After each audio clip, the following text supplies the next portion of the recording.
सत श्री अकाल जी सारिਆਂ ਨੂੰ। मेरा नाम शालिनी आ, पर जानण वाले सारियां सहेलियां ते मेरी माँ मैनू शालू कह के बुलाਉਂਦੇ आ।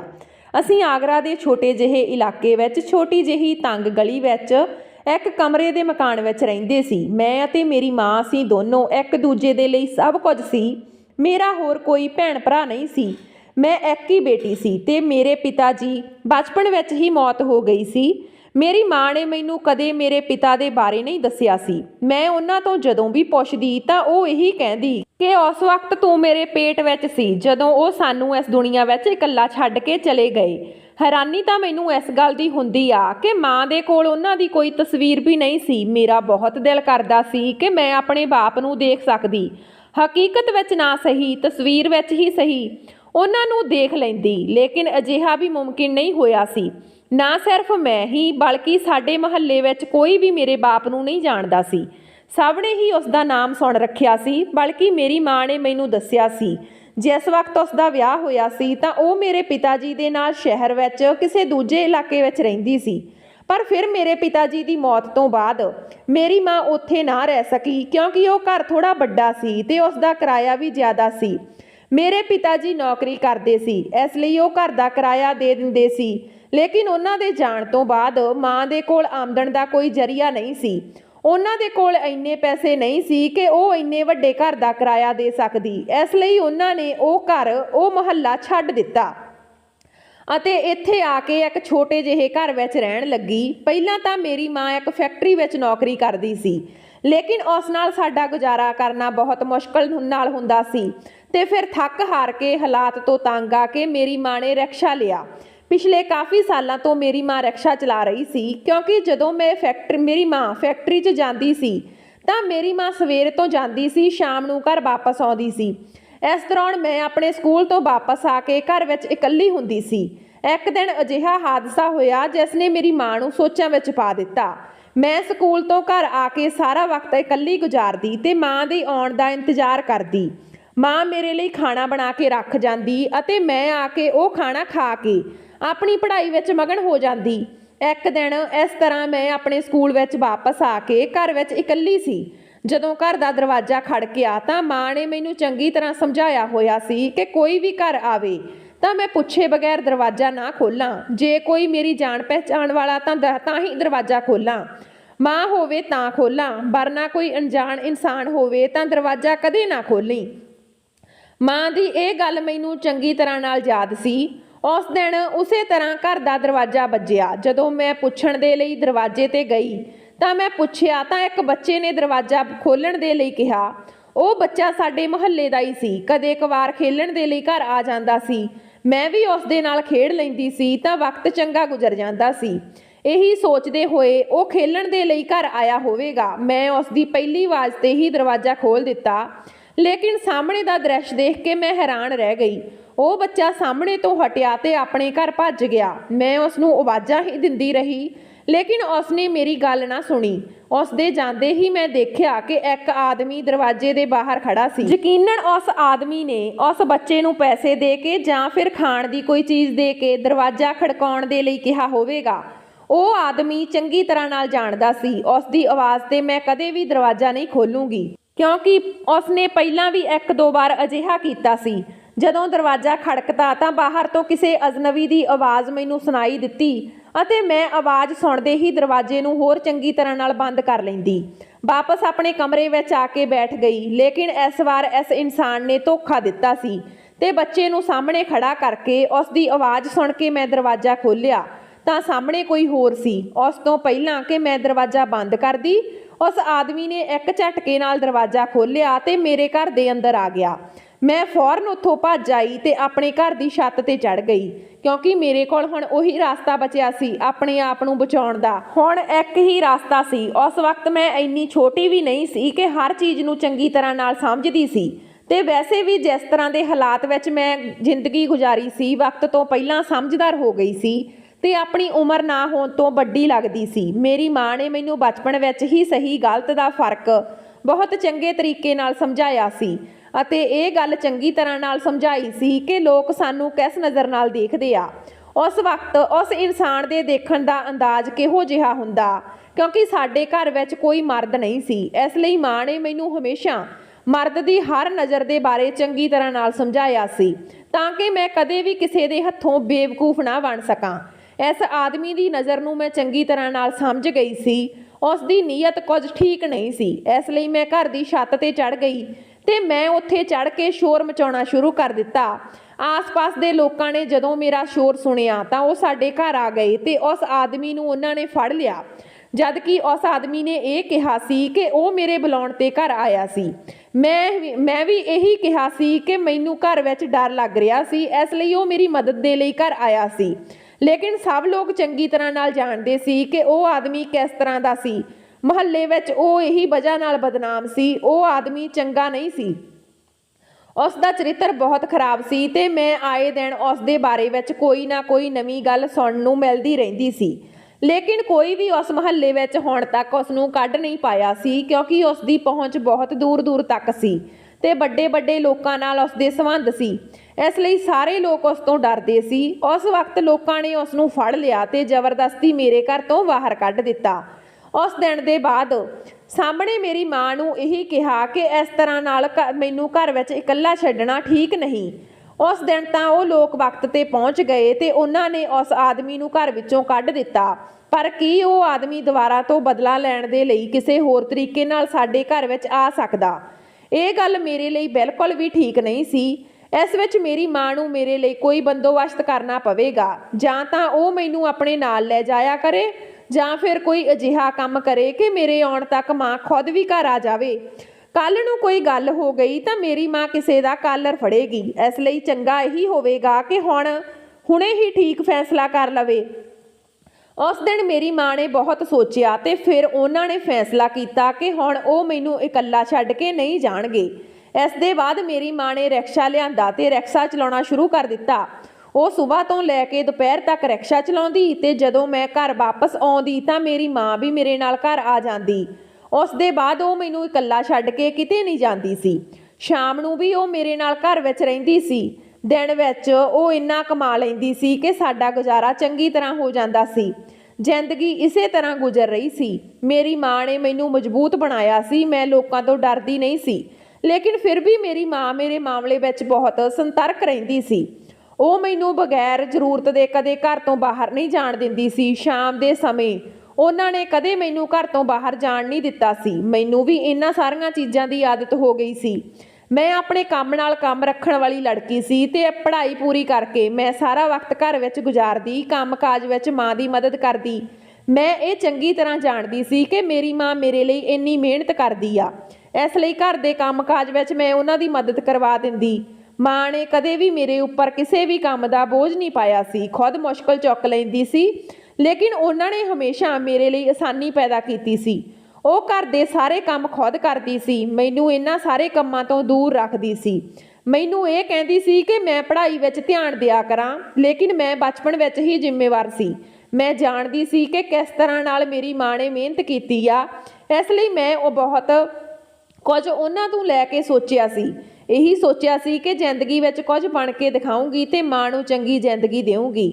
मैं ये भी सोचती सी कि मेरी माँ जे चाहती तो पिता जी की मौत तो बाद दूजा विआह करा लैंदी अते उस दे बाद अपनी जिंदगी चंगे तरीके नाल गुजार सकती सी। लेकिन उन्होंने अजिहा नहीं कीता सी। जवानी विच ही वो विधवा हो गई सी। उस वक्त मैं सिर्फ 1 साल दी सी। माँ नूं तां कोई भी हमसफर मिल सकता सी ते वो अपनी जिंदगी चंगे तरीके नाल गुजार सकती सी। लेकिन मेरी खातर उन्होंने किसी नूं नहीं अपनाया, किसी का साथ ना अपनाया ते मैनू ही अपनी जिंदगी बना लिया।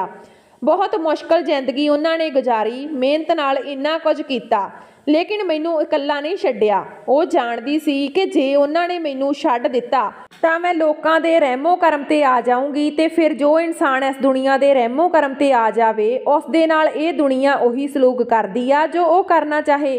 इसलिए उन्होंने मैनू अपने तो दूर नहीं किया ते मेरे लिए ये काफ़ी सी।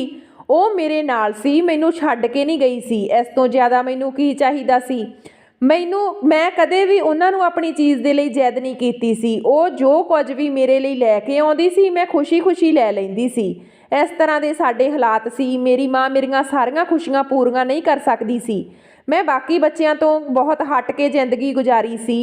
ਬਹੁਤ ਸਾਰੀਆਂ ਅਜਿਹੀਆਂ ਚੀਜ਼ਾਂ ਸੀ ਜੋ ਜ਼ਿੰਦਗੀ ਵਿੱਚ ਮੈਨੂੰ ਕਦੇ ਮਿਲੀਆਂ ਨਹੀਂ ਸੀ, ਲੇਕਿਨ ਮੈਂ ਕਦੇ ਮਾਂ ਨੂੰ ਇਸ ਗੱਲ ਦੀ ਸ਼ਿਕਾਇਤ ਨਹੀਂ ਕੀਤੀ ਸੀ, ਕਿਉਂਕਿ ਉਹਨਾਂ ਨੇ ਜੋ ਮੇਰੇ ਲਈ ਕੀਤਾ ਸੀ ਉਹ ਬਹੁਤ ਸੀ।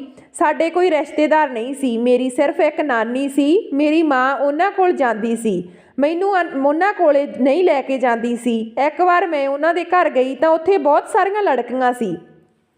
ਮੇਰੀ ਮਾਂ ਨੇ ਦੱਸਿਆ ਕਿ ਮੇਰੀ ਨਾਨੀ ਇਹਨਾਂ ਨੂੰ ਕੰਮ ਸਿਖਾਉਂਦੀ ਆ, ਤਾਂ ਮੈਂ ਉਸ ਗੱਲ ਨੂੰ ਇਸ ਤਰ੍ਹਾਂ ਹੀ ਛੱਡ ਦਿੱਤਾ। ਮੈਂ ਮਾਂ ਤੋਂ ਇਹ ਨਾ ਪੁੱਛਿਆ ਕਿ ਕੰਮ ਕਿਹੜਾ ਸਿਖਾਉਂਦੀ ਆ।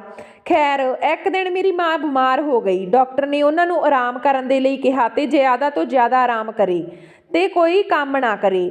ਜੇ ਇਸ ਤਰ੍ਹਾਂ ਹੀ ਉਹ ਕੰਮ ਕਰਦੀ ਰਹੀ ਤਾਂ ਉਹਨਾਂ ਦਾ ਬੁਖਾਰ ਵਿਗੜ ਜਾਵੇਗਾ ਤੇ ਫਿਰ ਕਦੇ ਠੀਕ ਨਹੀਂ ਹੋਵੇਗੀ।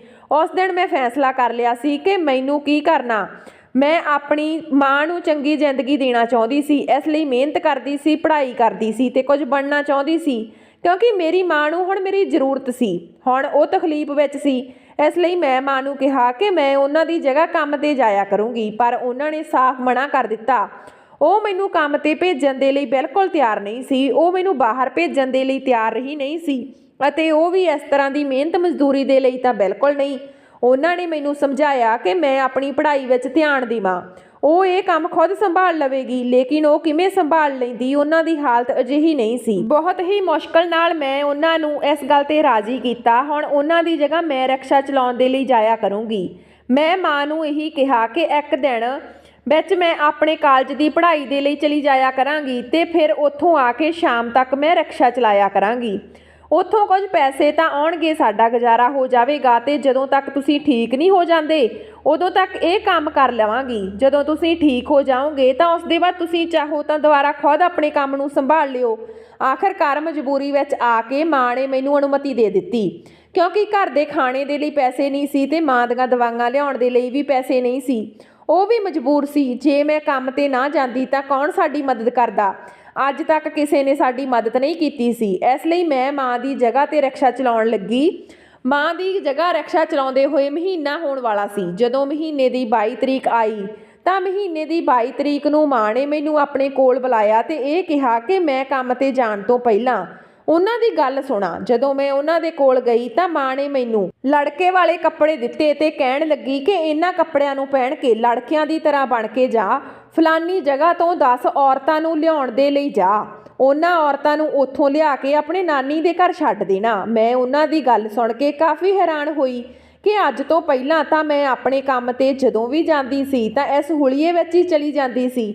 ਮਾਂ ਨੇ ਕਦੇ ਵੀ ਮੈਨੂੰ ਕੱਪੜੇ ਬਦਲਣ ਦੇ ਲਈ ਨਹੀਂ ਕਿਹਾ ਸੀ, ਲੇਕਿਨ ਅੱਜ ਜਦੋਂ ਉਹ ਮੈਨੂੰ ਕਿਤੇ ਭੇਜ ਰਹੀ ਆ ਤਾਂ ਉਹਨਾਂ ਨੇ ਮੈਨੂੰ ਇਹ ਕਿਉਂ ਕਿਹਾ ਮੈਂ ਲੜਕਿਆਂ ਦੇ ਕੱਪੜੇ ਪਹਿਨ ਲਵਾਂ। ਆਖਰਕਾਰ ਇਸ ਦੇ ਪਿੱਛੇ ਕੀ ਵਜ੍ਹਾ? ਮਾਂ ਤੋਂ ਪੁੱਛਿਆ ਤਾਂ ਉਹਨਾਂ ਨੇ ਕਿਹਾ ਕਿ ਉਹ ਵੈਸੇ ਹੀ ਮੈਨੂੰ ਕਹਿ ਰਹੀ ਆ, ਕਿਉਂਕਿ ਜਿਸ ਇਲਾਕੇ ਵਿੱਚ ਉਹ ਮੈਨੂੰ ਭੇਜਣ ਵਾਲੀ ਆ ਉੱਥੇ ਲੜਕੀਆਂ ਦਾ ਜਾਣਾ ਬਿਲਕੁਲ ਠੀਕ ਨਹੀਂ, ਇਸ ਲਈ ਤੈਨੂੰ ਲੜਕਿਆਂ ਦੇ ਕੱਪੜੇ ਪਹਿਨਣ ਦੇ ਲਈ ਕਿਹਾ। ਮੈਂ ਵੀ ਚੁੱਪ ਹੋ ਗਈ ਤੇ ਉਹਨਾਂ ਦੇ ਕਹਿਣ ਦੇ ਮੁਤਾਬਕ ਮੈਂ ਵੀ ਉਵੇਂ ਕੀਤਾ। ਉਹ ਕੱਪੜੇ ਪਹਿਨ ਕੇ ਲੜਕਿਆਂ ਦੀ ਤਰ੍ਹਾਂ ਆਪਣਾ ਹੁਲੀਆ ਬਣਾ ਕੇ ਉਸ ਜਗ੍ਹਾ ਪਹੁੰਚ ਗਈ। ਉੱਥੇ 3 ਔਰਤਾਂ ਮੂੰਹ ਬੰਨ੍ਹ ਕੇ ਮੇਰੇ ਰਿਕਸ਼ੇ ਵਿੱਚ ਬੈਠ ਗਈਆਂ, ਜਿਨ੍ਹਾਂ ਨੂੰ ਮੈਂ ਆਪਣੀ ਨਾਨੀ ਦੇ ਘਰ 'ਤੇ ਬਾਹਰ ਛੱਡ ਦਿੱਤਾ ਤੇ ਉੱਥੋਂ ਘਰ ਵਾਪਸ ਆ ਗਈ। ਮਾਂ ਨੇ ਮੈਨੂੰ ਕਿਹਾ ਕਿ ਸੁਬਾਹ ਫਿਰ ਉਹਨਾਂ ਨੂੰ ਲੈ ਜਾਣਾ। ਇਸ ਤਰ੍ਹਾਂ ਮੈਂ ਹਰ ਮਹੀਨੇ ਉਹ ਮੂੰਹ ਬੰਦ ਕੀਤੀਆਂ ਔਰਤਾਂ ਨੂੰ ਆਪਣੇ ਰਿਕਸ਼ੇ ਵਿੱਚ ਬਿਠਾ ਕੇ ਨਾਨੀ ਦੇ ਘਰ ਲਿਆਉਣ ਦਾ ਕੰਮ ਕਰਦੀ। ਮਾਂ ਤੋਂ ਮੈਂ 1-2 ਵਾਰ ਪੁੱਛਿਆ ਵੀ ਕਿ ਉਹ ਔਰਤਾਂ ਕੌਣ ਹਨ ਤੇ ਨਾਨੀ ਦੇ ਘਰ ਕਿਉਂ ਜਾਂਦੀਆਂ, ਲੇਕਿਨ ਉਹਨਾਂ ਨੇ ਮੇਰੀ ਗੱਲ ਦਾ ਜਵਾਬ ਨਹੀਂ ਦਿੱਤਾ। ਬਸ ਇਹ ਕਹਿ ਦਿੱਤਾ ਕਿ ਮੇਰੀ ਨਾਨੀ ਉਹਨਾਂ ਨੂੰ ਕੰਮ ਸਿਖਾਉਂਦੀ ਆ, ਇਸ ਲਈ ਉਹ ਇੱਥੇ ਜਾਂਦੀਆਂ। ਮੇਰਾ ਕੰਮ ਬਸ ਉਹਨਾਂ ਨੂੰ ਉੱਥੋਂ ਲੈ ਕੇ ਆਉਣਾ ਤੇ ਛੱਡ ਕੇ ਆਉਣਾ ਸੀ। ਮੈਨੂੰ ਇਹ ਵੀ ਕਿਹਾ ਸੀ ਕਿ ਮੈਂ ਉਹਨਾਂ ਔਰਤਾਂ ਨੂੰ ਛੱਡ ਕੇ ਘਰ ਵਾਪਸ ਆ ਜਾਇਆ ਕਰਾਂ। ਮੈਂ ਉਹਨਾਂ ਦੇ ਪਿੱਛੇ ਨਾਨੀ ਦੇ ਘਰ ਕਦੇ ਵੀ ਨਾ ਜਾਵਾਂ। ਇਹ ਦੋਨੋਂ ਗੱਲਾਂ ਮੈਨੂੰ ਥੋੜ੍ਹੀਆਂ ਅਜੀਬ ਲੱਗਦੀਆਂ ਸੀ, ਲੇਕਿਨ ਮੈਂ ਮਾਂ ਨੂੰ ਕਦੇ ਕੋਈ ਗੱਲ ਟਾਲੀ ਨਹੀਂ ਸੀ। ਯਕੀਨਨ ਉਹ ਤਾਂ ਕੁਝ ਵੀ ਕਹਿੰਦੀ ਸੀ, ਕਿਸੇ ਵਜ੍ਹਾ ਨਾਲ ਹੀ ਕਹਿੰਦੀ ਹੋਵੇਗੀ, ਇਸ ਲਈ ਮੈਂ ਕਦੇ ਉਹਨਾਂ ਦੀ ਗੱਲ ਦੇ ਖਿਲਾਫ ਜਾ ਕੇ ਉਹਨਾਂ ਔਰਤਾਂ ਦੇ ਪਿੱਛੇ ਜਾ ਕੇ ਦੇਖਣ ਦੀ ਕੋਸ਼ਿਸ਼ ਨਹੀਂ ਕੀਤੀ ਸੀ। ਉਹ ਮੇਰੀ ਨਾਨੀ ਦੇ ਘਰ ਦੇ ਲਈ ਜਾਂਦੀਆਂ ਸਨ। ਮਾਂ ਨੇ ਜੋ ਦੱਸ ਦਿੱਤਾ ਸੀ ਮੈਨੂੰ ਉਸ ਨੂੰ ਹੀ ਸੱਚ ਮੰਨ ਲਿਆ ਸੀ ਤੇ ਆਪਣੇ ਕੰਮ ਨਾਲ ਕੰਮ ਰੱਖਦੀ ਸੀ। 1 ਮਹੀਨਾ ਤਾਂ ਇਸ ਤਰ੍ਹਾਂ ਹੀ ਗੁਜ਼ਰਿਆ, ਜਦ ਕਿ ਅਗਲੇ ਮਹੀਨੇ ਇਸ ਤਰ੍ਹਾਂ ਮਹੀਨੇ ਦੇ ਆਖਰੀ ਦਿਨ ਮੈਨੂੰ ਉਸੇ ਜਗ੍ਹਾ ਉਹਨਾਂ ਔਰਤਾਂ ਨੂੰ ਲਿਆਉਣ ਦੇ ਲਈ ਭੇਜਿਆ ਤੇ ਮੈਂ ਉਹਨਾਂ ਨੂੰ ਨਾਨੀ ਦੇ ਘਰ ਛੱਡ ਦਿੱਤਾ। ਜਦੋਂ ਉਹ ਸਵੇਰੇ ਉਹਨਾਂ ਨਾਨੀ ਦੇ ਘਰ ਤੋਂ ਲੈਣ ਦੇ ਲਈ ਗਈ ਤਾਂ ਮੁਹੱਲੇ ਵਾਲਿਆਂ ਨੇ ਉੱਥੇ ਪੱਥਰ ਮਾਰਨੇ ਸ਼ੁਰੂ ਕਰ ਦਿੱਤੇ। ਉਹਨਾਂ ਨੇ ਜਲਦੀ ਹੀ ਮੈਨੂੰ ਉੱਥੋਂ ਜਾਣ ਦੇ ਲਈ ਕਿਹਾ। ਮੈਂ ਜਲਦੀ ਨਾਲ ਰਿਕਸ਼ਾ ਲੈ ਕੇ ਉੱਥੋਂ ਨਿਕਲ ਗਈ। ਮੈਂ ਜਦੋਂ ਵੀ ਉਹਨਾਂ ਨੂੰ ਲੈਣ ਦੇ ਲਈ ਜਾਂਦੀ ਤਾਂ ਮੁਹੱਲੇ ਵਾਲੇ ਉਹਨਾਂ ਨੂੰ ਪੱਥਰ ਮਾਰਦੇ। ਇੱਕ ਦਿਨ ਮੈਂ ਇਸੇ ਤਰ੍ਹਾਂ ਉਹਨਾਂ ਨੂੰ ਲੈਣ ਗਈ ਤਾਂ ਮੁਹੱਲੇ ਵਾਲੇ ਮੈਨੂੰ ਵੀ ਪੱਥਰ ਮਾਰਨ ਲੱਗੇ। ਮੈਂ ਆਪਣੇ ਆਪ ਨੂੰ ਬਚਾਉਣ ਦੇ ਲਈ ਜਲਦੀ ਨਾਲ ਪਿੱਛੇ ਦੇ ਦਰਵਾਜ਼ੇ ਵਿੱਚ ਨਾਨੀ ਦੇ ਘਰ ਪਹੁੰਚ ਗਈ। ਮੈਂ ਨਾਨੀ ਦੇ ਘਰ ਦਾ ਰਸਤਾ ਪਤਾ ਕੀਤਾ, ਇਸ ਲਈ ਪਿਛਲੇ ਦਰਵਾਜ਼ੇ ਦੇ ਵਿੱਚ ਉਹਨਾਂ ਦੇ ਘਰ ਦੇ ਅੰਦਰ ਚਲੀ ਗਈ। ਜਦੋਂ ਉੱਥੇ ਗਈ ਤਾਂ ਅੰਦਰ ਦਾ ਦ੍ਰਿਸ਼ ਦੇਖ ਕੇ ਮੇਰੀ ਰੂਹ ਕੰਬ ਗਈ, ਕਿਉਂਕਿ ਨਾਨੀ ਦਾ ਘਰ ਕੋਈ ਘਰ ਨਹੀਂ ਸੀ। ਇਹ ਗੱਲ ਮੈਨੂੰ ਅੱਜ ਪਤਾ ਚੱਲੀ। ਉਹ ਤਾਂ ਇੱਕ ਕੋਠਾ ਸੀ ਜਿੱਥੇ ਬਹੁਤ ਸਾਰੀਆਂ ਲੜਕੀਆਂ, ਬਹੁਤ ਸਾਰੀਆਂ ਔਰਤਾਂ ਮੌਜੂਦ ਸੀ। ਮੇਰੀ ਮਾਂ ਬਚਪਨ ਵਿੱਚ ਮੈਨੂੰ ਇਹੀ ਕਹਿੰਦੀ ਸੀ ਕਿ ਮੇਰੀ ਨਾਨੀ ਦੇ ਕੋਲ ਕੁਝ ਸਿੱਖਣ ਦੇ ਲਈ ਜਾਂਦੀਆਂ, ਲੇਕਿਨ ਹਕੀਕਤ ਵਿੱਚ ਇੱਥੋਂ ਦਾ ਦ੍ਰਿਸ਼ ਦੇਖ ਕੇ ਮੈਨੂੰ ਆਪਣੀਆਂ ਅੱਖਾਂ 'ਤੇ ਭਰੋਸਾ ਨਹੀਂ ਹੋ ਰਿਹਾ ਸੀ। ਮੇਰੀ ਮਾਂ ਦਾ ਸੰਬੰਧ ਕਿਸੇ ਅਜਿਹੀ ਜਗ੍ਹਾ ਨਾਲ ਸੀ ਅਤੇ ਮੇਰੀ ਨਾਨੀ ਇਹ ਸਭ ਕੁਝ ਕਰਦੀ ਸੀ, ਇਸ ਲਈ ਮੁਹੱਲੇ ਵਾਲੇ ਉਹਨਾਂ ਨੂੰ ਪੱਥਰ ਮਾਰਦੇ ਸੀ। ਮੈਂ ਜਿਵੇਂ ਜਿਵੇਂ ਉਸ ਜਗ੍ਹਾ ਨੂੰ ਦੇਖਦੀ ਜਾ ਰਹੀ ਸੀ, ਮੈਨੂੰ ਆਪਣੀਆਂ ਅੱਖਾਂ 'ਤੇ ਭਰੋਸਾ ਨਹੀਂ ਹੋ ਰਿਹਾ ਸੀ ਅਤੇ ਗੁੱਸੇ ਵਿੱਚ ਮੈਂ ਆਪਣੀ ਨਾਨੀ ਦੇ ਘਰ ਤੋਂ ਬਾਹਰ ਨਿਕਲੀ ਤੇ ਰਿਕਸ਼ਾ ਲੈ ਕੇ ਘਰ ਵਾਪਸ ਆ ਗਈ। ਮੈਂ ਸੋਚ ਲਿਆ ਸੀ ਕਿ ਅੱਜ ਤੋਂ ਬਾਅਦ ਮੈਂ ਉਹਨਾਂ ਔਰਤਾਂ ਨੂੰ ਦੇ ਲਈ ਕਦੇ ਨਹੀਂ ਜਾਊਂਗੀ ਤੇ ਮਾਂ ਤੋਂ ਇਸ ਚੀਜ਼ ਦਾ ਰਾਜ਼ ਜ਼ਰੂਰ ਪੁੱਛੂੰਗੀ ਕਿ ਆਖਰ ਔਰਤਾਂ ਨੂੰ ਮੇਰੀ ਨਾਨੀ ਅਜਿਹਾ ਕਿਹੜਾ ਕੰਮ ਸਿਖਾਉਂਦੀ ਸੀ ਜੋ ਉਹਨਾਂ ਨੇ ਅੱਜ ਤੱਕ ਮੈਨੂੰ ਨਹੀਂ ਦੱਸਿਆ। ਸੱਚਾਈ ਤਾਂ ਮੈਨੂੰ ਪਤਾ ਲੱਗ ਗਈ ਸੀ ਮੇਰੀ ਨਾਨੀ ਕੀ ਕਰਦੀ ਸੀ, ਗੱਲ ਲੇਕਿਨ ਮੈਂ ਮਾਂ ਦੇ ਮੂੰਹੋਂ ਸੁਣਨਾ ਚਾਹੁੰਦੀ ਸੀ। ਉਹਨਾਂ ਨੇ ਇੰਨੀ ਵੱਡੀ ਸੱਚਾਈ ਅੱਜ ਤੱਕ ਮੇਰੇ ਤੋਂ ਲੁਕੋ ਕੇ ਰੱਖੀ। ਆਖਰ ਉਹਨਾਂ ਨੇ ਅਜਿਹੀ ਕਿਹੜੀ ਜ਼ਰੂਰਤ ਆ ਗਈ ਸੀ ਜੋ ਉਹਨਾਂ ਨੂੰ ਇਹ ਸਭ ਕੁਝ ਕਰਨਾ ਪਿਆ। ਉਸ ਦਿਨ ਮੈਂ ਗੁੱਸੇ ਵਿੱਚ ਮਾਂ ਨੂੰ ਪੁੱਛਿਆ, ਉਹਨਾਂ ਦੀ ਸਾਰੀ ਸੱਚਾਈ ਦੱਸ ਦਿੱਤੀ। ਕਿਸ ਤਰ੍ਹਾਂ ਨਾਲ ਮੈਂ ਉਸ ਘਰ ਦਾ ਰਾਜ਼ ਜਾਣ ਚੁੱਕੀ ਸੀ। ਉਸ ਘਰ ਵਿੱਚ ਕੋਈ ਕੰਮ ਨਹੀਂ ਸਿਖਾਇਆ ਜਾਂਦਾ, ਬਲਕਿ ਉੱਥੇ ਤਾਂ ਕੰਜਰਖਾਨਾ ਹੁੰਦਾ। ਇਹ ਸਭ ਕੁਝ ਕਰਕੇ ਪੈਸੇ ਕਮਾਏ ਜਾਂਦੇ ਆ। ਮੇਰੀ ਮਾਂ ਦਾ ਸੰਬੰਧ ਉਸ ਘਰ ਨਾਲ ਜੁੜਿਆ ਸੀ ਤੇ ਮੇਰੀ ਨਾਨੀ ਕੀ ਉਸ ਦੀ ਸਕੀ ਮਾਂ ਉਹ ਸਭ ਕੁਝ ਕਿਉਂ ਕਰਦੀ ਆ, ਇਹ ਸਭ ਕੁਝ ਕੀ ਹੋ ਰਿਹਾ, ਕੁਝ ਵੀ ਸਮਝ ਨਹੀਂ ਆ ਰਿਹਾ ਸੀ। ਮਾਂ ਤਾਂ ਮੇਰੇ ਮੂੰਹੋਂ ਇਹ ਗੱਲ ਸੁਣ ਕੇ ਹੈਰਾਨ ਸੀ। ਉਹਨਾਂ ਨੇ ਪਹਿਲਾਂ ਮੈਨੂੰ ਇਸ ਗੱਲ 'ਤੇ ਖੂਬ ਝਿੜਕਿਆ ਤੇ ਮੈਂ ਉਹਨਾਂ ਦੇ ਮਨਾ ਕਰਨ ਦੇ ਬਾਅਦ ਵੀ ਉਹਨਾਂ ਦੇ ਘਰ ਕਿਉਂ ਗਈ, ਜਦ ਕਿ ਮੈਂ ਉਹਨਾਂ ਨੂੰ ਆਪਣੀ ਮਜਬੂਰੀ ਦੱਸੀ ਕਿ ਉਹਨਾਂ ਦੇ ਕੰਮ ਦੀ ਵਜ੍ਹਾ ਨਾਲ ਹੀ ਲੋਕ ਉਹਨਾਂ ਦੇ ਪੱਥਰ ਮਾਰਦੇ ਆ। ਇਸ ਲਈ ਮਜਬੂਰੀ ਵਿੱਚ ਮੈਨੂੰ ਉਸ ਜਗ੍ਹਾ ਜਾਣਾ ਪਿਆ, ਕਿਉਂਕਿ ਲੋਕਾਂ ਨੇ ਮੇਰੇ ਉੱਪਰ ਵੀ ਪੱਥਰ ਬਰਸਾਉਣੇ ਸ਼ੁਰੂ ਕਰ ਦਿੱਤੇ ਸੀ। ਆਪਣੀ ਜਾਨ ਬਚਾਉਣ ਦੇ ਲਈ ਮੈਨੂੰ ਕੋਈ ਹੋਰ ਜਗ੍ਹਾ ਨਹੀਂ ਮਿਲੀ। ਮੈਂ ਨਾਨੀ ਦੇ ਘਰ ਚਲੀ ਗਈ। ਚੰਗਾ ਹੀ ਹੋਇਆ ਕਿ ਮੈਂ ਉਹਨਾਂ ਦੇ ਘਰ ਚਲੀ ਗਈ। ਸਾਰੀ ਸੱਚਾਈ ਤਾਂ ਖੁੱਲ੍ਹ ਕੇ ਮੇਰੇ ਸਾਹਮਣੇ ਆ ਗਈ, ਜੋ ਹੁਣ ਤੱਕ ਮਾਂ ਨੇ ਮੇਰੇ ਤੋਂ ਲੁਕੋ ਕੇ ਰੱਖੀ ਸੀ ਤੇ ਨਾ ਜਾਣੇ ਉਸ ਦੇ ਪਿੱਛੇ ਕਿਹੜੇ ਰਾਜ਼ ਸੀ ਜੋ ਉਹਨਾਂ ਨੇ ਮੇਰੇ ਤੋਂ ਛੁਪਾਏ ਸੀ। ਅੱਜ ਮੈਨੂੰ ਉਹ ਸਾਰੀ ਸੱਚਾਈ ਜਾਣਨੀ ਸੀ ਤੇ ਸਾਰੇ ਰਾਜ਼ਾਂ ਤੋਂ ਪਰਦਾ ਉੱਠਣਾ ਸੀ ਕਿ ਮੇਰੀ ਮਾਂ ਦਾ ਸੰਬੰਧ ਅਜਿਹੀ ਬੁਰੀ ਔਰਤ ਅਤੇ ਬੁਰੀ ਜਗ੍ਹਾ ਨਾਲ ਕਿਉਂ ਆ। ਇਸ ਲਈ ਉਹ ਮੈਨੂੰ ਉੱਥੇ ਜਾਣ ਤੋਂ ਵੀ ਰੋਕਦੀ ਸੀ। ਬਹੁਤ ਸਾਰੇ ਸਵਾਲ ਮੇਰੇ ਦਿਮਾਗ ਵਿੱਚ ਚੱਲ ਰਹੇ ਸੀ। ਮੇਰੀ ਮਾਂ ਦਾ ਸੰਬੰਧ ਇੱਕ ਅਜਿਹੀ ਜਗ੍ਹਾ ਨਾਲ ਸੀ ਜਿੱਥੇ ਲੋਕ ਚੰਗੀ ਨਜ਼ਰ ਨਾਲ ਨਹੀਂ ਦੇਖਦੇ ਸੀ। ਮੈਂ ਮਾਂ ਨੂੰ ਬਹੁਤ ਸਾਰੇ ਸਵਾਲ ਪੁੱਛਣੇ ਸ਼ੁਰੂ ਕਰ ਦਿੱਤੇ ਤੇ ਉਹ ਚੁੱਪ ਕਰਕੇ ਮੇਰੇ ਸਾਰੇ ਸਵਾਲਾਂ ਨੂੰ ਸੁਣ ਰਹੀ ਸੀ। ਉਸ ਵਕਤ ਉਹਨਾਂ ਨੇ ਮੈਨੂੰ ਸਾਰੀ ਹਕੀਕਤ ਦੱਸਣੀ ਸ਼ੁਰੂ ਕੀਤੀ। ਇਹ ਸੱਚ ਸੀ ਕਿ ਉੱਥੇ ਜੋ ਕੁਝ ਵੀ ਮੈਂ ਦੇਖ ਕੇ ਆਈ ਸੀ ਇਹ ਸਭ ਸੱਚ ਸੀ। ਮੇਰੀ ਮਾਂ ਦਾ ਸੰਬੰਧ ਉਸ ਜਗ੍ਹਾ ਨਾਲ ਸੀ ਤੇ ਇਹ ਵੀ ਸੱਚ ਸੀ ਕਿ ਇਸ ਵਜ੍ਹਾ ਨਾਲ ਹੀ ਉਹ ਮੈਨੂੰ ਉੱਥੇ ਜਾਣ ਤੋਂ ਰੋਕਦੀ ਰਹਿੰਦੀ ਸੀ, ਉਸ ਜਗ੍ਹਾ ਤੋਂ ਦੂਰ ਰੱਖਦੀ ਸੀ। ਮੇਰੀ ਮਾਂ ਨੇ ਮੈਨੂੰ ਦੱਸਣਾ ਸ਼ੁਰੂ ਕੀਤਾ ਕਿ ਇਹ ਗੱਲ ਬਹੁਤ ਸਾਲ ਪੁਰਾਣੀ ਆ। ਮੇਰੀ ਮਾਂ ਕਿਸੇ ਲੜਕੇ ਨੂੰ ਪਿਆਰ ਕਰਦੀ ਸੀ। ਉਹ ਪਿੰਡ ਵਿੱਚ ਰਹਿੰਦੀ ਸੀ ਤੇ ਉਹ ਕਦੇ ਵੀ ਸ਼ਹਿਰ ਨਹੀਂ ਆਈ ਸੀ। ਉਹਨਾਂ ਨੇ ਸ਼ਹਿਰ ਦੇਖਣ ਦਾ ਬਹੁਤ ਸ਼ੌਂਕ ਸੀ ਤੇ ਸ਼ਹਿਰ ਦੀ ਜ਼ਿੰਦਗੀ ਜਿਉਣ ਦਾ ਵੀ ਬਹੁਤ ਸ਼ੌਂਕ ਸੀ। ਉਹਨਾਂ ਨੇ ਪਿੰਡ ਵਿੱਚ ਹੀ ਉਹਨਾਂ ਦੀ ਸਹੇਲੀ ਸੀ, ਉਸ ਦਾ ਭਾਈ ਸ਼ਹਿਰ ਵਿੱਚ ਨੌਕਰੀ ਕਰਦਾ ਸੀ ਤੇ ਉਹ ਹੋਲੀ ਦੀਵਾਲੀ ਦੇ ਮੌਕੇ 'ਤੇ ਪਿੰਡ ਦਾ ਚੱਕਰ ਲਗਾਉਂਦਾ ਸੀ। ਮਾਂ ਆਪਣੀ ਸਹੇਲੀ ਨੂੰ ਮਿਲਣ ਦੇ ਲਈ ਹੋਲੀ ਵਾਲੇ ਦਿਨ ਉਹਨਾਂ ਦੇ ਘਰ ਗਈ ਤਾਂ ਉਹਨਾਂ ਦੇ ਭਰਾ ਦੇ ਨਾਲ ਮਾਂ ਦਾ ਆਮਣਾ ਸਾਹਮਣਾ ਹੋਇਆ ਤੇ ਆਪਣੀ ਸਹੇਲੀ ਦਾ ਭਰਾ ਚੰਗਾ ਲੱਗਣ ਲੱਗਿਆ, ਲੇਕਿਨ ਉਹਨਾਂ ਨੇ ਇਹ ਗੱਲ ਕਦੇ ਕਿਸੇ ਨੂੰ ਨਾ ਦੱਸੀ। ਉਸ ਲੜਕੇ ਨੂੰ ਵੀ ਮੇਰੀ ਮਾਂ ਚੰਗੀ ਲੱਗਦੀ ਸੀ ਤੇ ਇਸ ਤਰ੍ਹਾਂ ਜਦੋਂ ਉਹ ਸ਼ਹਿਰੋਂ ਵਾਪਸ ਪਿੰਡ ਆਉਂਦਾ ਤਾਂ ਮੇਰੀ ਮਾਂ ਆਪਣੀ ਸਹੇਲੀ ਦੇ ਘਰ ਕਿਸੇ ਨਾ ਕਿਸੇ ਬਹਾਨੇ ਚਲੀ ਜਾਂਦੀ ਤੇ ਉਸ ਲੜਕੇ ਨੂੰ ਮਿਲਦੀ। ਇਸ ਤਰ੍ਹਾਂ ਨਾਲ ਦੋਨਾਂ ਦੀ ਮੁਹੱਬਤ ਦੀ ਕਹਾਣੀ ਸ਼ੁਰੂ ਹੋ ਗਈ। ਉਸ ਲੜਕੇ ਨੇ ਮੇਰੀ ਮਾਂ ਨੂੰ ਬਹੁਤ ਸਾਰੇ ਸੁਪਨੇ ਦਿਖਾਏ ਕਿ ਮੇਰੀ ਮਾਂ ਨੂੰ ਸ਼ਹਿਰ ਵਿੱਚ ਲੈ ਕੇ ਜਾਵੇਗਾ ਤੇ ਉੱਥੇ ਇੱਕ ਚੰਗੀ ਜ਼ਿੰਦਗੀ ਦੇ ਵਿੱਚ ਮੇਰੀ ਮਾਂ ਦੀ ਵੀ ਬਹੁਤ ਖੁਸ਼ ਸੀ। ਮੇਰੀ ਮਾਂ ਬਹੁਤ ਵਾਰ ਉਸ ਨੂੰ ਕਿਹਾ ਸੀ ਕਿ ਉਹ ਰਿਸ਼ਤੇ ਦੇ ਲਈ ਆਪਣੇ ਘਰ ਵਾਲਿਆਂ ਨੂੰ ਮੇਰੇ ਘਰ ਭੇਜੇ, ਲੇਕਿਨ ਉਹ ਕੋਈ ਨਾ ਕੋਈ ਬਹਾਨਾ ਬਣਾ ਕੇ ਟਾਲ ਦਿੰਦਾ। ਆਖਰਕਾਰ ਇੱਕ ਦਿਨ ਮੇਰੀ ਮਾਂ ਦਾ ਰਿਸ਼ਤਾ ਉਹਨਾਂ ਦੇ ਘਰ ਵਾਲਿਆਂ ਨੇ ਕਿਤੇ ਤੈਅ ਕਰ ਦਿੱਤਾ। ਮਾਂ ਇਸ ਰਿਸ਼ਤੇ ਤੋਂ ਖੁਸ਼ ਨਹੀਂ ਸੀ, ਉਹਨਾਂ ਨੇ ਸਵੀਕਾਰ ਵੀ ਨਹੀਂ ਕੀਤਾ। ਲੇਕਿਨ ਉਸ ਵਕਤ ਲੜਕੀ ਦੀ ਮਰਜ਼ੀ ਨੂੰ ਇੰਨੀ ਅਹਿਮੀਅਤ ਨਹੀਂ ਦਿੱਤੀ ਜਾਂਦੀ ਸੀ। ਕਿਸੇ ਨੇ ਉਸ ਦੀ ਗੱਲ ਨਾ ਸੁਣੀ ਅਤੇ ਜ਼ਬਰਦਸਤੀ ਉਸ ਦਾ ਰਿਸ਼ਤਾ ਪੱਕਾ ਕਰ ਦਿੱਤਾ। ਮੇਰੀ ਮਾਂ ਨੂੰ ਉਸ ਲੜਕੇ ਨਾਲ ਬਹੁਤ ਮੁਹੱਬਤ ਹੋ ਗਈ। ਮਾਂ ਕਿਸੇ ਵੀ ਕੀਮਤ 'ਤੇ ਉਸ ਨੂੰ ਛੱਡ ਨਹੀਂ ਸਕਦੀ ਸੀ ਤੇ ਕਿਸੇ ਹੋਰ ਨੂੰ ਕਬੂਲ ਨਹੀਂ ਕਰ ਸਕਦੀ ਸੀ।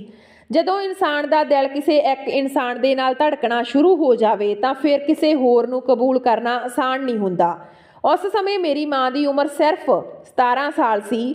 ਉਹ ਉਸ ਉਮਰ ਵਿੱਚ ਲੜਕੀਆਂ ਨਾ ਸਮਝ ਹੁੰਦੀਆਂ, ਮੁਹੱਬਤ ਵਰਗੇ ਝਾਂਸੇ ਵਿੱਚ ਆ ਜਾਂਦੀਆਂ ਤੇ ਮਾਂ ਦੇ ਨਾਲ ਵੀ ਅਜਿਹਾ ਹੀ ਹੋਇਆ ਸੀ। ਉਸ ਲੜਕੇ ਨੂੰ ਜਿਵੇਂ ਹੀ ਮਾਂ ਦੇ ਵਿਆਹ ਦੀ ਖਬਰ ਮਿਲੀ ਤਾਂ ਉਹ ਵੀ ਸ਼ਹਿਰ ਤੋਂ ਆਪਣੇ ਘਰ ਆ ਗਿਆ। ਉਸਨੇ ਆਪਣੀ ਭੈਣ ਦੇ ਹੱਥੋਂ ਖਤ ਭੇਜਿਆ ਜੋ ਮੇਰੀ ਮਾਂ ਦੀ ਸਹੇਲੀ ਸੀ। ਜਿਸ ਰਾਤ ਮਾਂ ਦੀ ਮਹਿੰਦੀ ਸੀ, ਉਸਨੇ ਮਾਂ ਨੂੰ ਇਹ ਖਤ ਭੇਜਿਆ ਜਿਸ ਵਿੱਚ ਲਿਖਿਆ ਹੋਇਆ ਸੀ, ਉਹਨਾਂ ਦੋਹਾਂ ਨੂੰ ਇੱਕ ਹੋਣ ਦਾ ਸਿਰਫ ਇੱਕ ਹੀ ਰਸਤਾ ਹੈ, ਜੇ ਮੇਰੀ ਮਾਂ ਆਪਣਾ ਘਰ ਅਤੇ ਸਭ ਕੁਝ ਛੱਡ ਕੇ ਮੇਰੇ ਨਾਲ ਸ਼ਹਿਰ ਚਲੀ ਜਾਵੇ। ਉਸ ਲੜਕੇ ਨੇ ਲਿਖਿਆ ਸੀ ਕਿ ਉਹ ਮੇਰੀ ਮਾਂ ਨੂੰ ਬਹੁਤ ਪਿਆਰ ਕਰਦਾ, ਉਸ ਨੂੰ ਛੱਡ ਨਹੀਂ ਸਕਦਾ। ਮੇਰੀ ਮਾਂ ਜੇ ਥੋੜੀ ਜਿਹੀ ਹਿੰਮਤ ਕਰੇ, ਉਸ ਦਾ ਸਾਥ ਦੇਵੇਗੀ ਤਾਂ ਉਹ ਮੇਰੀ ਮਾਂ ਨੂੰ ਇਹ ਸਭ ਲੋਕਾਂ ਤੋਂ ਬਹੁਤ ਦੂਰ ਲੈ ਜਾਵੇਗਾ ਜੋ ਲੋਕ ਉਸ ਦੀਆਂ ਖੁਸ਼ੀਆਂ ਦੇ ਦੁਸ਼ਮਣ ਸੀ, ਅਤੇ ਫਿਰ ਕੁਝ ਸਮੇਂ ਬਾਅਦ ਸਭ ਕੁਝ ਠੀਕ ਹੋ ਜਾਵੇਗਾ। ਮੇਰੀ ਮਾਂ ਦਾ ਉਸ ਨਾਲ ਵਿਆਹ ਹੋ ਜਾਵੇਗਾ ਤੇ ਸਭ ਲੋਕ ਮੰਨ ਜਾਣਗੇ। ਲੇਕਿਨ ਮੇਰੀ ਮਾਂ ਨੇ ਮੇਰੇ ਘਰ ਵਾਲਿਆਂ ਦੀ ਮਰਜ਼ੀ ਨਾਲ ਉਸੇ ਜਗ੍ਹਾ ਵਿਆਹ ਕਰ ਲਿਆ ਤਾਂ ਫਿਰ ਉਹ ਸਾਰੀ ਜ਼ਿੰਦਗੀ ਇੱਕ ਅਜਿਹੀ ਜ਼ਿੰਦਗੀ ਗੁਜ਼ਾਰੇਗੀ ਜੋ ਉਹ ਕਦੇ ਗੁਜ਼ਾਰਨਾ ਨਹੀਂ ਚਾਹੁੰਦੀ ਸੀ। ਮਾਂ ਨੇ ਉਸ ਸਮੇਂ ਫੈਸਲਾ ਕੀਤਾ ਸੀ ਕਿ ਉਸਨੇ ਆਪਣੀ ਜ਼ਿੰਦਗੀ ਕਿਸੇ ਹੱਥੋਂ ਗੁਜ਼ਾਰਨੀ ਹੈ। ਉਸਨੇ ਹਰ ਕੀਮਤ 'ਤੇ ਆਪਣਾ ਪਿਆਰ ਚਾਹੀਦਾ ਸੀ। ਇਸ ਲਈ ਉਸ ਸਮੇਂ ਆਪਣੇ ਘਰ ਵਾਲੇ ਦੁਸ਼ਮਣ ਲੱਗ ਰਹੇ ਸੀ, ਉਸ ਦੀਆਂ ਖੁਸ਼ੀਆਂ ਦੇ ਕਾਤਲ ਲੱਗ ਰਹੇ ਸੀ, ਜਿਨ੍ਹਾਂ ਨੇ ਉਸ ਦੀ ਪਸੰਦ ਜਾਣੇ ਬਗੈਰ ਉਸ ਨੂੰ ਕਿਸੇ ਹੋਰ ਦੇ ਹੱਥਾਂ ਵਿੱਚ ਵਿਦਾ ਕਰਨ ਦਾ ਇਰਾਦਾ ਕਰ ਲਿਆ ਸੀ। ਇਸ ਲਈ ਉਸੇ ਵਕਤ ਉਸ ਨੂੰ ਜੋ ਵੀ ਠੀਕ ਲੱਗਿਆ ਉਸਨੇ ਉਹੀ ਕੀਤਾ ਤੇ ਮਹਿੰਦੀ ਦੀ ਰਾਤ ਹੀ ਆਪਣੇ ਘਰ ਵਾਲਿਆਂ ਨੂੰ ਧੋਖਾ ਦੇ ਕੇ ਉਹ ਘਰ ਤੋਂ ਉਸ ਲੜਕੇ ਦੇ ਨਾਲ ਭੱਜ ਕੇ ਸ਼ਹਿਰ ਆ ਗਈ। ਸ਼ਹਿਰ ਆ ਕੇ ਉਹਨਾਂ ਦੋਹਾਂ ਦਾ ਵਿਆਹ ਹੋ ਗਿਆ ਤੇ ਇੱਕ ਹਫ਼ਤੇ ਤੱਕ ਮੇਰੀ ਮਾਂ ਉਸ ਦੇ ਨਾਲ ਰਹੀ। ਉਸ ਦੇ ਬਾਅਦ ਉਹ ਮੇਰੀ ਮਾਂ ਨੂੰ ਆਪਣੇ ਨਾਲ ਇੱਕ ਔਰਤ ਦੇ ਕੋਲ ਲੈ ਗਿਆ, ਇਹ ਕਹਿ ਕੇ ਕਿ ਉਹ ਉਸ ਨੂੰ ਇੱਕ ਜ਼ਰੂਰੀ ਕੰਮ ਦੇ ਲਈ ਪਿੰਡ ਜਾਣਾ ਹੈ। ਇਸ ਤਰ੍ਹਾਂ ਉਹ ਪਿੰਡ ਦਾ ਇੱਕ ਚੱਕਰ ਵੀ ਲਗਾਵੇਗਾ ਤੇ ਕਿਸੇ ਨੂੰ ਸ਼ੱਕ ਵੀ ਨਹੀਂ ਹੋ ਜਾਵੇਗਾ। ਸਭ ਲੋਕ ਇਹੀ ਸਮਝਣਗੇ ਕਿ ਜੋ ਕੁਝ ਵੀ ਹੋਇਆ ਇਸ ਵਿੱਚ ਉਸ ਦਾ ਕੋਈ ਹੱਥ ਨਹੀਂ। ਕੋਈ ਵੀ ਸਾਨੂੰ ਲੱਭਣ ਦੇ ਲਈ ਸਾਡੇ ਪਿੱਛੇ ਨਹੀਂ ਆਵੇਗਾ ਤੇ ਆਪਾਂ ਆਸਾਨੀ ਨਾਲ ਨਿਕਲ ਜਾਵਾਂਗੇ। ਉਹ 2-3 ਦਿਨ ਦੇ ਲਈ ਸ਼ਹਿਰ ਤੋਂ ਬਾਹਰ ਜਾ ਰਿਹਾ, ਇਸ ਲਈ ਤੈਨੂੰ ਇਕੱਲਾ ਨਹੀਂ ਛੱਡ ਸਕਦਾ। ਤੈਨੂੰ ਮੈਂ ਆਪਣੀ ਮਾਸੀ ਦੇ ਕੋਲ ਛੱਡਣ ਦੇ ਲਈ ਆਇਆ। ਮੈਂ ਵੀ ਚੁੱਪ ਕਰਕੇ ਉਹਨਾਂ ਦੀ ਗੱਲ ਮੰਨ ਲਈ ਤੇ ਮਾਸੀ ਦੇ ਕੋਲ ਰਹਿਣ ਦੇ ਲਈ ਮੰਨ ਗਈ, ਇਹ ਸੋਚਦੇ ਹੋਏ ਕਿ 2-3 ਦਿਨ ਤੋਂ ਬਾਅਦ ਵਾਪਸ ਤਾਂ ਆ ਹੀ ਜਾਵੇਗਾ, ਮੈਨੂੰ ਆਪਣੇ ਨਾਲ ਲੈ ਕੇ ਜਾਵੇਗਾ। ਲੇਕਿਨ ਉਹ 2 ਦਿਨ ਕੀ 20 ਸਾਲ ਗੁਜ਼ਰ ਗਏ, ਲੇਕਿਨ ਉਹ ਅੱਜ ਤੱਕ ਵਾਪਸ ਨਹੀਂ ਆਇਆ। ਜਦੋਂ ਉਹ ਮੇਰੀ ਮਾਂ ਦੀ ਉਸ ਜਗ੍ਹਾ ਛੱਡ ਕੇ ਚਲਾ ਗਿਆ ਤਾਂ ਉਸ ਦੇ ਬਾਅਦ ਮੇਰੀ ਮਾਂ ਨੂੰ ਪਤਾ ਚੱਲਿਆ ਕਿ ਉਹ ਮੇਰੀ ਮਾਂ ਨੂੰ ਕਿਤੇ ਛੱਡ ਕੇ ਗਿਆ। ਹਕੀਕਤ ਵਿੱਚ ਇਹ ਉਸ ਦੀ ਮਾਸੀ ਦਾ ਘਰ ਨਹੀਂ ਸੀ, ਬਲਕਿ ਇਹ ਤਾਂ ਇੱਕ ਕੋਠਾ ਸੀ। ਇੱਥੇ ਉਹ ਮੇਰੀ ਮਾਂ ਨੂੰ ਵੇਚ ਕੇ ਚਲਾ ਗਿਆ। ਉਸ ਦਿਨ ਮੇਰੀ ਮਾਂ ਦਾ ਮਰਦਾਂ ਤੋਂ ਵਿਸ਼ਵਾਸ ਹੀ ਉੱਠ ਗਿਆ। ਜਿਸ ਇਨਸਾਨ ਦੇ ਲਈ ਉਸ ਨੇ ਆਪਣਾ ਘਰ ਛੱਡਿਆ, ਆਪਣੇ ਘਰ ਵਾਲਿਆਂ ਨੂੰ ਛੱਡਿਆ, ਉਹ ਇਨਸਾਨ ਅੱਜ ਉਸ ਨੂੰ ਛੱਡ ਕੇ ਚਲਾ ਗਿਆ। ਮੇਰੀ ਮਾਂ ਬਹੁਤ ਰੋਈ, ਲੇਕਿਨ ਰੋਣ ਨਾਲ ਕੁਝ ਨਹੀਂ ਹੋਣਾ ਸੀ। ਜਿਸ ਜਗ੍ਹਾ ਉਹ ਮੇਰੀ ਮਾਂ ਨੂੰ ਛੱਡ ਕੇ ਗਿਆ ਸੀ ਉਹ ਔਰਤ ਚੰਗੀ ਸੀ। ਉਸਨੇ ਮੇਰੀ ਮਾਂ ਨੂੰ ਆਪਣੇ ਗਲੇ ਨਾਲ ਲਾ ਲਿਆ ਤੇ ਕਿਹਾ ਉਹ ਵੀ ਇਹ ਕੰਮ ਸ਼ੌਂਕ ਨਾਲ ਨਹੀਂ ਕਰਦੀ, ਬਸ ਮਜਬੂਰੀ ਵਿੱਚ ਸ਼ੁਰੂ ਕੀਤਾ। ਤੇ ਉਸ ਦੇ ਬਾਅਦ ਸਾਰੀਆਂ ਮਜਬੂਰ ਔਰਤਾਂ ਉਸ ਦੇ ਕੋਲ ਆ ਕੇ ਇਹ ਕੰਮ ਕਰਨ ਲੱਗੀਆਂ। ਲੋਕ ਉਹਨਾਂ ਨੂੰ ਚੰਗਾ ਨਹੀਂ ਸਮਝਦੇ, ਲੇਕਿਨ ਕੋਈ ਨਹੀਂ ਜਾਣਦਾ ਕਿ ਉਹ ਔਰਤਾਂ ਇਹ ਕੰਮ ਕਿਸ ਮਜਬੂਰੀ ਵਿੱਚ ਕਰਦੀਆਂ ਹਨ। ਮੇਰੀ ਮਾਂ ਮਜਬੂਰ ਜ਼ਰੂਰ ਸੀ, ਲੇਕਿਨ ਇਹ ਕੰਮ ਬਿਲਕੁਲ ਨਹੀਂ ਕਰਨਾ ਚਾਹੁੰਦੀ ਸੀ। ਮੇਰੀ ਮਾਂ ਉਹਨਾਂ ਲੋਕਾਂ ਦੇ ਨਾਲ ਰਹਿਣ ਲੱਗੀ ਤਾਂ ਕੁਝ ਸਮੇਂ ਬਾਅਦ ਉਸ ਨੂੰ ਪਤਾ ਲੱਗਿਆ ਕਿ ਉਹ ਉਮੀਦ ਤੋਂ ਆ, ਉਹ ਉਸ ਬੇਵਫਾ ਇਨਸਾਨ ਦੇ ਬੱਚੇ ਦੀ ਮਾਂ ਬਣਨ ਵਾਲੀ ਆ। ਇਸ ਗੱਲ ਨੂੰ ਜਾਣਨ ਦੇ ਬਾਅਦ ਉੱਥੇ ਮੌਜੂਦ ਸਾਰੀਆਂ ਔਰਤਾਂ ਉਸ ਦਾ ਖਿਆਲ ਰੱਖਿਆ ਕਰਦੀਆਂ, ਉਸ ਦੀ ਬਹੁਤ ਸੇਵਾ ਕਰਦੀਆਂ। ਮੇਰੀ ਮਾਂ ਨੇ ਉਹਨਾਂ ਸਭ ਦੇ ਨਾਲ ਬਹੁਤ ਚੰਗਾ ਵਕਤ ਗੁਜ਼ਾਰਿਆ ਤੇ ਮੇਰੀ ਪੈਦਾਇਸ਼ ਤੱਕ ਉਹ ਉਸੇ ਜਗ੍ਹਾ 'ਤੇ ਉਸ ਦੇ ਨਾਲ ਰਹੀ। ਫਿਰ ਜਦੋਂ ਉਸ ਦੀ ਜ਼ਿੰਦਗੀ ਵਿੱਚ ਮੈਂ ਆ ਗਈ ਤਾਂ ਉਸ ਦੇ ਬਾਅਦ ਮੇਰੀ ਮਾਂ ਨੇ ਫੈਸਲਾ ਕਰ ਲਿਆ ਕਿ ਉਸ ਨੂੰ ਇਸ ਜਗ੍ਹਾ 'ਤੇ ਨਹੀਂ ਰਹਿਣਾ। ਉਹ ਉੱਥੇ ਰਹਿਣ ਵਾਲੀਆਂ ਔਰਤਾਂ ਨੂੰ ਗਲਤ ਸਮਝਦੀ ਸੀ, ਪਰ ਉਹ ਮੇਰੀ ਪਰਵਰਿਸ਼ ਅਜਿਹੇ ਮਾਹੌਲ ਵਿੱਚ ਨਹੀਂ ਕਰਨਾ ਚਾਹੁੰਦੀ ਸੀ। ਇਸ ਲਈ ਉਸਨੇ ਇੱਥੋਂ ਜਾਣ ਦਾ ਫੈਸਲਾ ਕੀਤਾ। ਮੈਨੂੰ ਲੈ ਕੇ ਇੱਕ ਛੋਟੇ ਜਿਹੇ ਅਲੱਗ ਘਰ ਵਿੱਚ ਰਹਿਣ ਲੱਗੀ। ਮਿਹਨਤ ਮਜ਼ਦੂਰੀ ਕਰਕੇ ਮੈਨੂੰ ਪਾਲਣ ਲੱਗੀ, ਲੇਕਿਨ ਕਦੇ ਇੱਕ ਵਾਰ ਉਹਨਾਂ ਔਰਤਾਂ ਨੂੰ ਮਿਲਣ ਦੇ ਲਈ ਜ਼ਰੂਰ ਜਾਂਦੀ, ਕਿਉਂਕਿ ਉਹ ਸਭ ਉਸ ਦੀਆਂ ਹਮਦਰਦ ਸਨ ਅਤੇ ਉਸ ਨੂੰ ਮੇਰੀ ਮਾਂ ਦੇ ਲਈ ਤੇ ਮੇਰੇ ਲਈ ਬਹੁਤ ਕੁਝ ਕੀਤਾ ਸੀ। ਉਸ ਜਗ੍ਹਾ ਤੋਂ ਉਹ ਮੈਨੂੰ ਦੂਰ ਰੱਖਣਾ ਚਾਹੁੰਦੀ ਸੀ, ਇਸ ਲਈ ਮੈਨੂੰ ਲੜਕਾ ਬਣਾ ਕੇ ਉੱਥੇ ਭੇਜਦੀ ਸੀ ਤਾਂ ਕਿ ਮੈਨੂੰ ਕੋਈ ਬੁਰੀ ਨਜ਼ਰ ਨਾਲ ਨਾ ਦੇਖੇ। ਇਹੀ ਮੇਰੀ ਮਾਂ ਦੀ ਕਹਾਣੀ ਸੀ ਜੋ ਉਹਨਾਂ ਨੇ ਮੈਨੂੰ ਸੁਣਾ ਦਿੱਤੀ ਸੀ। ਤੇ ਉਹ ਇਨਸਾਨ ਜੋ ਮੇਰਾ ਬਾਪ ਸੀ, ਉਹ ਅੱਜ ਤੱਕ ਪਲਟ ਕੇ ਵਾਪਸ ਨਹੀਂ ਆਇਆ ਸੀ। ਉਹ ਮੈਨੂੰ ਤੇ ਮੇਰੀ ਮਾਂ ਨੂੰ ਇਸ ਤਰ੍ਹਾਂ ਬੇਸਹਾਰਾ ਛੱਡ ਕੇ ਪੈਸੇ ਲੈ ਕੇ ਹਮੇਸ਼ਾ ਦੇ ਲਈ ਚਲਾ ਗਿਆ। ਉਸਨੇ ਤਾਂ ਪਲਟ ਕੇ ਵੀ ਨਹੀਂ ਦੇਖਿਆ ਕਿ ਮੇਰੀ ਮਾਂ ਜਿੰਦਾ ਵੀ ਆ ਜਾਂ ਮਰ ਗਈ। ਉਸ ਨੂੰ ਸਾਡੇ ਨਾਲ ਕੋਈ ਲੈਣਾ ਦੇਣਾ ਹੀ ਨਹੀਂ ਸੀ। ਇਸ ਲਈ ਮੇਰੀ ਮਾਂ ਸ਼ੁਰੂ ਵਿੱਚ ਹੀ ਮੈਨੂੰ ਇਹ ਗੱਲ ਸਮਝਾਉਂਦੀ ਆ ਰਹੀ ਸੀ ਕਿ ਮਰਦਾਂ 'ਤੇ ਕਦੇ ਵੀ ਵਿਸ਼ਵਾਸ ਨਹੀਂ ਕਰਨਾ ਚਾਹੀਦਾ। ਜੇ ਕੋਈ ਤੈਨੂੰ ਮੁਹੱਬਤ ਦੀ ਨਜ਼ਰ ਨਾਲ ਦੇਖੇ ਵੀ ਤਾਂ ਉਸ ਨਜ਼ਰ ਨੂੰ ਨਜ਼ਰ ਅੰਦਾਜ਼ ਕਰਦੇ ਹੋਏ ਅੱਗੇ ਵੱਧ ਜਾਣਾ ਚਾਹੀਦਾ, ਕਿਉਂਕਿ ਮਰਦ ਦੀ ਮੁਹੱਬਤ ਔਰਤ ਨੂੰ ਕਿਤੋਂ ਦਾ ਨਹੀਂ ਛੱਡਦੀ। ਕਿਉਂਕਿ ਮੇਰੀ ਮਾਂ ਨੂੰ ਉਸ ਇਨਸਾਨ ਨੇ ਬਰਬਾਦ ਕਰ ਦਿੱਤਾ ਸੀ। ਮੇਰੀ ਮਾਂ ਨੂੰ ਅੱਜ ਵੀ ਆਪਣੇ ਘਰ ਵਾਲੇ ਯਾਦ ਆਉਂਦੇ ਆ, ਲੇਕਿਨ ਉਹ ਪਲਟ ਕੇ ਉਹਨਾਂ ਦੇ ਕੋਲ ਵਾਪਸ ਨਹੀਂ ਜਾ ਸਕਦੀ, ਕਿਉਂਕਿ ਵਿਆਹ ਦੇ ਦਿਨ ਉਹ ਆਪਣੇ ਘਰ ਤੋਂ ਭੱਜ ਕੇ ਆਈ ਸੀ। ਉਸ ਦੇ ਘਰ ਵਾਲਿਆਂ ਨੇ ਕੀ ਗੁਜ਼ਰੀ ਹੋਵੇਗੀ ਇਹ ਸੋਚ ਕੇ ਉਹ ਆਪਣੇ ਆਪ ਨੂੰ ਕੋਸਦੀ ਰਹਿੰਦੀ ਆ। ਉਸਨੇ ਖੁਦ ਨਾਲ ਵਾਅਦਾ ਕੀਤਾ ਕਿ ਉਹ ਕਦੇ ਵੀ ਵਾਪਸ ਜਾ ਕੇ ਉਹਨਾਂ ਦੇ ਲਈ ਕੋਈ ਝੰਜਟ ਖੜਾ ਨਹੀਂ ਕਰਨਾ ਚਾਹੇਗੀ। ਇਹ ਮੇਰੀ ਮਾਂ ਦੀ ਜ਼ਿੰਦਗੀ ਦੀ ਛੋਟੀ ਜਿਹੀ ਕਹਾਣੀ ਸੀ। ਉਹ ਔਰਤਾਂ ਵੀ ਉਸ ਜਗ੍ਹਾ 'ਤੇ ਕੰਮ ਕਰਦੀਆਂ ਸੀ। ਉਹ ਇੱਕ ਕੋਠਾ ਸੀ, ਉੱਥੇ ਨਾਚ ਗਾਣੇ ਦਾ ਕੰਮ ਸ਼ੁਰੂ ਹੁੰਦਾ ਸੀ, ਲੇਕਿਨ ਉੱਥੋਂ ਦੀਆਂ ਔਰਤਾਂ ਦੇ ਸੀਨੇ ਵਿੱਚ ਵੀ ਦਿਲ ਸੀ। ਉਹ ਇੱਕ ਅਜਿਹਾ ਕੰਮ ਜ਼ਰੂਰ ਕਰਦੀਆਂ ਸੀ ਜਿਸ ਨੂੰ ਲੋਕ ਚੰਗਾ ਨਹੀਂ ਸਮਝਦੇ ਸੀ, ਲੇਕਿਨ ਉਹ ਔਰਤਾਂ ਬੁਰੀਆਂ ਨਹੀਂ ਸੀ। ਮਜਬੂਰੀ ਦੀ ਵਜ੍ਹਾ ਨਾਲ ਉਹ ਇਹ ਕੰਮ ਕਰਦੀਆਂ ਸੀ, ਲੇਕਿਨ ਦੇਖਣ ਵਾਲੇ ਉਹਨਾਂ ਨੂੰ ਗਲਤ ਨਜ਼ਰ ਨਾਲ ਦੇਖਦੇ ਸਨ। ਉਸ ਨੂੰ ਉਹਨਾਂ ਨੂੰ ਬੁਰਾ ਭਲਾ ਕਹਿੰਦੇ ਸਨ, ਪਰ ਮੇਰੀ ਮਾਂ ਉਹਨਾਂ ਸਭ ਦੇ ਦਿਲ ਤੋਂ ਇੱਜ਼ਤ ਕਰਦੀ ਸੀ। ਪਰ ਮੈਂ ਆਪਣੀ ਮਾਂ ਨੂੰ ਸਮਝਾਇਆ ਕਿ ਮਾਂ, ਹਰ ਮਰਦ ਇੱਕੋ ਜਿਹਾ ਨਹੀਂ ਹੁੰਦਾ। ਕੁਝ ਗਿਣੇ ਚੁਣੇ ਇਹੋ ਜਿਹੇ ਵੈਸ਼ੀਆਂ ਦੇ ਕਾਰਨ ਮਰਦ ਬਦਨਾਮ ਹੁੰਦੇ ਹਨ। ਪਰ ਮੇਰੀ ਮਾਂ ਨੂੰ ਹਾਲੇ ਵੀ ਮੇਰੀਆਂ ਗੱਲਾਂ ਸਹੀ ਨਹੀਂ ਲੱਗਦੀਆਂ। ਸੋ ਦੋਸਤੋ, ਇਸ ਬਾਰੇ ਤੁਹਾਡੇ ਕੀ ਵਿਚਾਰ ਹਨ ਕਮੈਂਟ ਬਾਕਸ ਵਿੱਚ ਜ਼ਰੂਰ ਦੱਸਿਓ। ਜੇ ਕਹਾਣੀ ਵਧੀਆ ਲੱਗੀ ਤਾਂ ਵੀਡੀਓ ਨੂੰ ਲਾਈਕ ਸ਼ੇਅਰ ਜ਼ਰੂਰ ਕਰਿਓ। ਜੇ ਚੈਨਲ ਤੇ ਪਹਿਲੀ ਵਾਰ ਹੋ ਤਾਂ ਚੈਨਲ ਨੂੰ ਸਬਸਕ੍ਰਾਈਬ ਕਰਿਓ। ਮਿਲਦੇ ਹਾਂ ਨਵੀਂ ਕਹਾਣੀ ਦੇ ਨਾਲ, ਤਦ ਤੱਕ ਸਤਿ ਸ਼੍ਰੀ ਅਕਾਲ।